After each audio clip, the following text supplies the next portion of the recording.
Takaki, my boy, you need to stop raising all them death flags, like holy shit. Last week, there was a lot for you.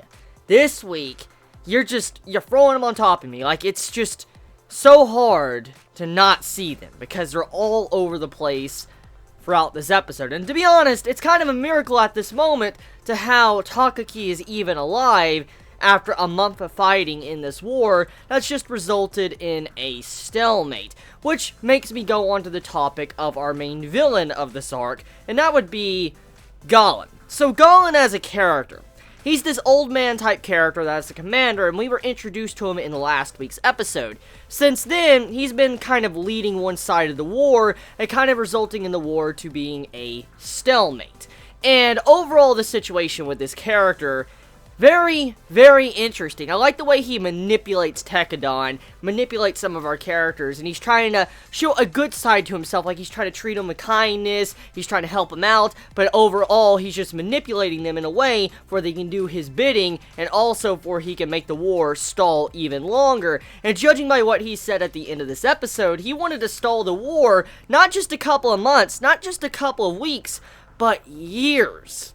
I said that, years. This man wanted to stall the war for years. Now, let's just picture this, okay? A war that goes on for years is going to be draining for both sides. And the main point of this war in the first place isn't to have one side beat the other. It's not really that type of war. It's more of a political war to kind of discredit someone's, put someone's reputation into the dirt. Just smear their entire reputation down to where they no longer can have any credit. Nobody really respects them throughout the entirety of the world. And that's what's going on to the Chocolate Man. And right now, Galen's motive, what he's trying to do, I actually like this villain so far. I really like the way he's planning things, the way he's manipulating Tekadon, but also how he was wanting to make it last for years to kind of ruin this man's reputation, and just overall, I guess the foundation block to this arc.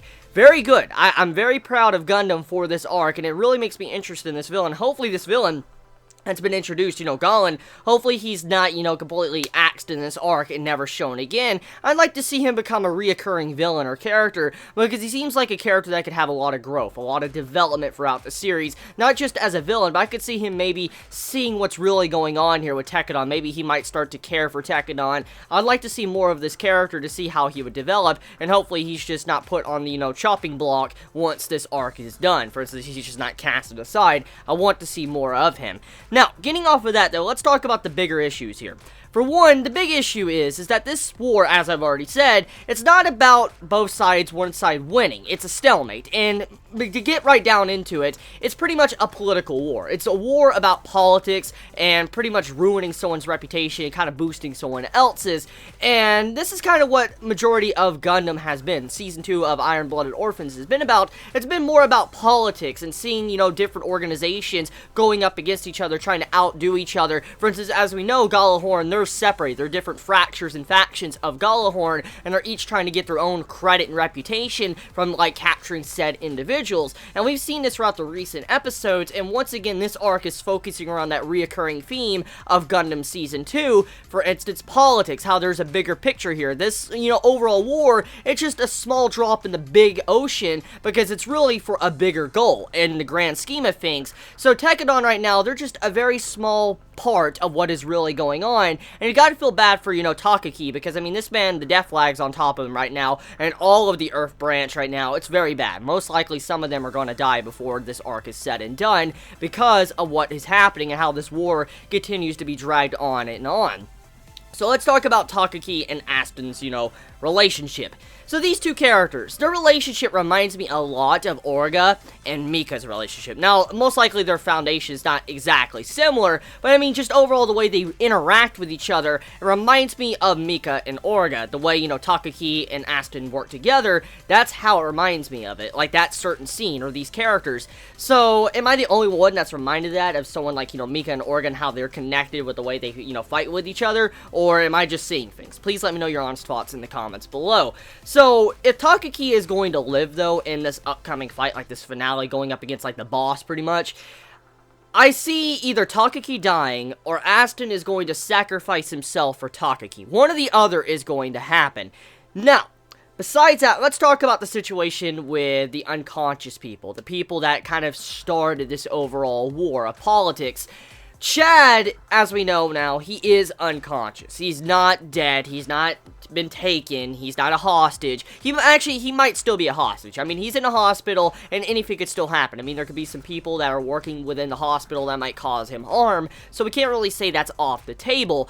But, as we know right now, Chad is alive. He is not dead. He is alive, he's just unconscious, and so is the other person, Makanai. So, overall, it's not that bad of a situation. I mean, yes, a couple of characters have died, and that's sad, and, you know, if you really think about it, but overall, though, it hasn't been that big of a loss, and you gotta praise Tekadon for how they've been able to even manage to survive this long in a fight that's just mainly about being a stalemate. You'd think Tekadon would have already have died, you know, Takaki would have already have died, but they managed to survive and live through this because of their great spirit and willpower to continue on moving forward, and the ability to work together. So, overall, the episode was a lot of setup, showcasing this political war, and it's not everything that it appears to be. It's not just about the action, it's a bigger picture going on here.